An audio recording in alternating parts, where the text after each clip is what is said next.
スからご確認いただけます。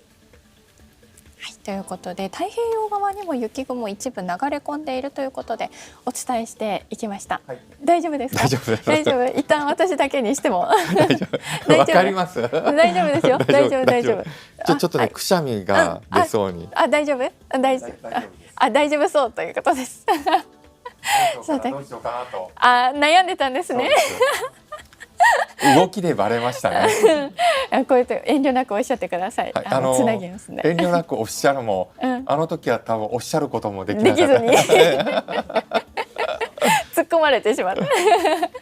さあということで、太平洋側にも流れ込みがあるということで今お伝えしていきましたけど。